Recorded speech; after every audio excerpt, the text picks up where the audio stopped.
बिस्मिल्लाहिर्रहमानिर्रहीम। अस्सलाम वालेकुम एवरीवन। मैं हूं शुमाइला हमदानी। आज हमारा जो टॉपिक है सीपीसी में से है। कुछ सिलेक्टेड मैंने सेक्शन निकाले और उनका ऑर्डर के साथ कनेक्शन बनाया। उससे पहले वीडियो को एंड तक देखें, चैनल को सब्सक्राइब करें, लाइक करें, कमेंट करें और शेयर करें और बेल आइकन को दबाना ना भूलें। आते हैं हम अपने लेक्चर की तरफ। आज हमारा जो लेक्चर है वो सिलेक्टेड सेक्शन से है। सिलेक्टेड सेक्शन जो है 26 इंस्टीट्यूशन ऑफ सूट जो 26 सेक्शन में बताया गया है। और इसका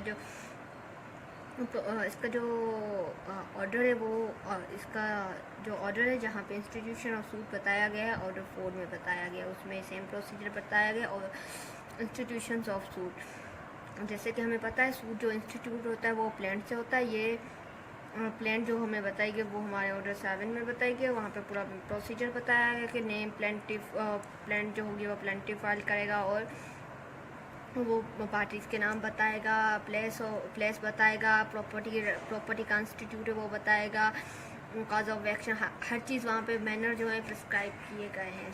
जो सूट जो है इंस्टीट्यूट 26 में होगा और यहाँ जो उसका ऑर्डर है 4 है और प्लांट से होगा। प्लांट जो है ऑर्डर 7 में बताएगी। उसके बाद जो हमें पता है कि अब प्लांट तो जो सूट तो फाइल होगी, अब डिफेंडेंट को कंपेल करने के लिए समन भेजा जाएगा। जो समन हमारा ऑर्डर 5 में बताया गया है, पर जो सेक्शन हमारा है वो 4 इसे डिस्क्राइब करता है। समन टू डिफेंडेंट को अपीयर करने के लिए वो समन भेजा जाता है ताकि वो कोर्ट में आए और जवाब दे और अपना रिटर्न स्टेटमेंट प्रेजाइड करे।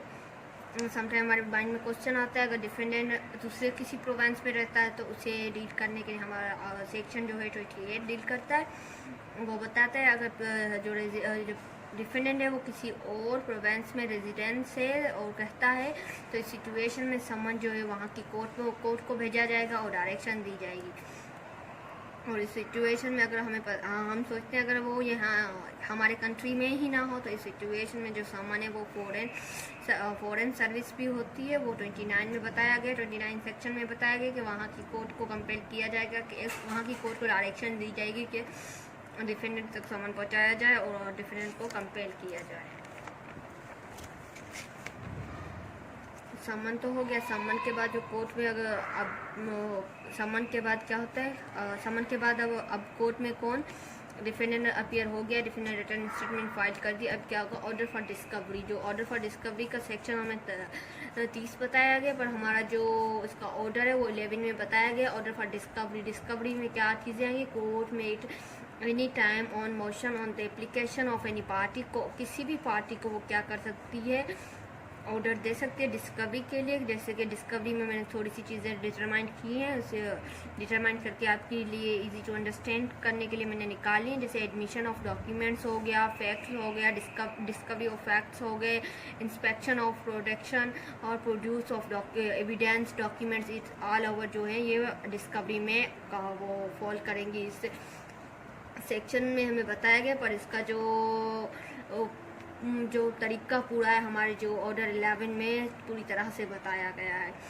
उसके बाद जो 31 है इसमें जो अब डिस्कवरी के लिए तो बता दिया। चलो अब हम विटनेसेस को कैसे बुलाएंगे। विटनेसेस को जो है हम विटनेसेस के लिए भी समन होता है, समन करके हम अपने विटनेसेस को बुलाएंगे। उसका जो सेक्शन है 31 में बताया गया है। और जो ऑर्डर है हमारा वो 16 में बताया गया कि कैसे हम विटनेसेस को बुला सकते हैं कि वहाँ पे आके गवाही दें। और जो कोर्ट को रिक्वायरमेंट हो तो कोर्ट खुद ही समन करेगी और उन पर्सन को बुलाएगी जिनकी गवाही वहाँ पे रिक्वायर है। इन सिचुएशन में जो हमारे सेक्शन है 26, 28, 29 ये भी अप्लाई होंगे इस सिचुएशन में। और सेम एज वेल एज अगर चाहे तो कोर्ट उन्हें डॉक्यूमेंट्स के लिए भी बुला सकती है, एविडेंस के लिए भी बुला सकती है, डॉक्यूमेंट्स के लिए भी या किसी और मटेरियल के लिए जो फैक्ट वगैरह प्रोड्यूस करने हो या इन सिचुएशन में इनमें से किसी क्वेश्चन के लिए या इन किसी चीज़ के लिए भी बुला सकती है कोर्ट। अब चलो हमारे माइंड में आ गया समन के लिए तो विटनेसेस को बुला लिया। अगर कोई पर्सन नहीं आए तो अगर कोई विटनेस है वो नहीं कंपेल हो रहा है, और कोर्ट ने तो कंपेल किया मगर वो वहाँ पे अपीयर नहीं हो रहा, तो वो हमारे 32 जो सेक्शन है इसमें बताया गया है। पेनल्टी फॉर डिफ़ॉल्ट, कोई भी पर्सन जो डिफ़ॉल्ट करता है, जो हमारे सेक्शन 13 में बताया गया, कोर्ट किसी को भी कंपेल करते फॉर अटेंडेंस, वो पर्सन जो है वहाँ पे नहीं अटेंड हो रहा, नहीं अपीयर हो रहा, तो इस सिचुएशन में कोर्ट क्या करेगी, इशू करेगी warrant, issue a warrant for arrest. Second जो प्रोसीजर इसकी सेकंड जो टाइप होगा attach and sell as properties, उनकी प्रॉपर्टी भी सेल कर सकती है।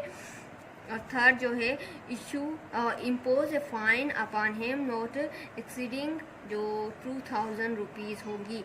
और जो इनका फोर्थ है, इनको मैं आपको बता दूँ सिंपली, आप कैटेगरीज में भी रख दें 1 2 3 4 कैटेगरीज में भी रख दें कि अगर कोई नहीं बंदा आएगा तो उनको ये 4 कैटेगरी है। इन सिचुएशन से कोर्ट पेनल्टी इम्पोज करेगी। फर्स्ट तो क्या हो गया, अरेस्ट के लिए वारंट इशू करे, सेकंड उनकी प्रॉपर्टी अटैच करेगी या सेल करेगी, और फोर्थ जो होगा उन पर पेनल्टी इम्पोज करेगी, वो जो होगी 2000 से ज़्यादा नहीं होगी। जो फोर्थ होगी वो फर्निश करेगा अपनी सिक्योरिटी फॉर अपीयरेंस, अपीयर होने कोर्ट में अपीयर होने के लिए, एंड डिफ़ॉल्ट कमेंट, अगर कोई भी उसने डिफ़ॉल्ट कमेंट किया हो या वो एज ए प्रिजनर हो, तो जो हमारा पीपीसी है उसमें बताया गया है प्रिजनर जो होगा उसको अगर कोर्ट अगर रिहा कर भी देती है तो सिक्योरिटी रिक्वायर है कोर्ट को फर्निश करनी है उसे सिक्योरिटी।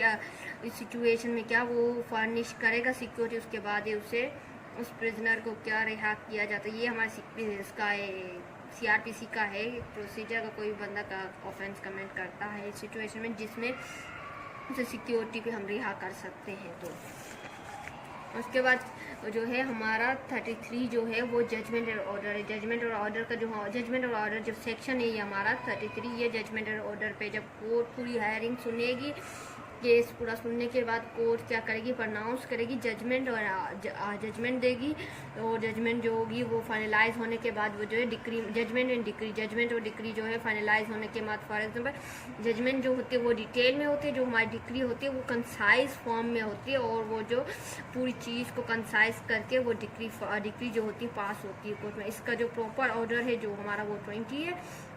अब मैं आप लोगों को सीरीज़ बता दूँ जिस तरह से हम मेमोराइज़ कर सकते हैं।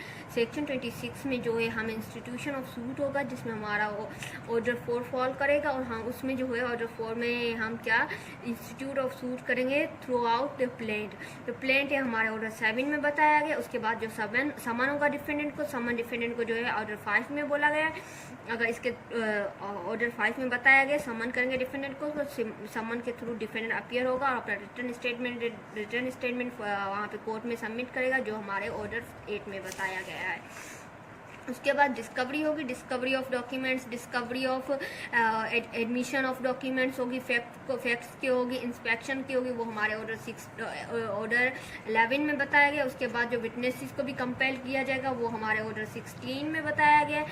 उसके बाद क्या है, पेनल्टी भी इम्पोज हो सकती है। इनमें पेनल्टी जो इम्पोज है, अगर वो बंदा जो 31 में जिसे कंपेल किया है, या 31 में नहीं 30 में जो कंपेल किया है डिस्कवरी के लिए, 30 में वो बंदा अगर नहीं अपीयर हो रहा और नहीं डिस्कवरी करा अपने डॉक्यूमेंट्स की एडमिशन की, इस सिचुएशन में ये जो चीज़ें ये फॉल करेंगी और उसे वारंट इशू किया जाएगा। उसकी प्रॉपर्टी इम्पोज, उसकी प्रॉपर्टी जो होगी वो सेल होगी और उन पर पेनल्टी इम्पोज होगी, और वो उसे सिक्योरिटी फाइनेंस करनी पड़ेगी।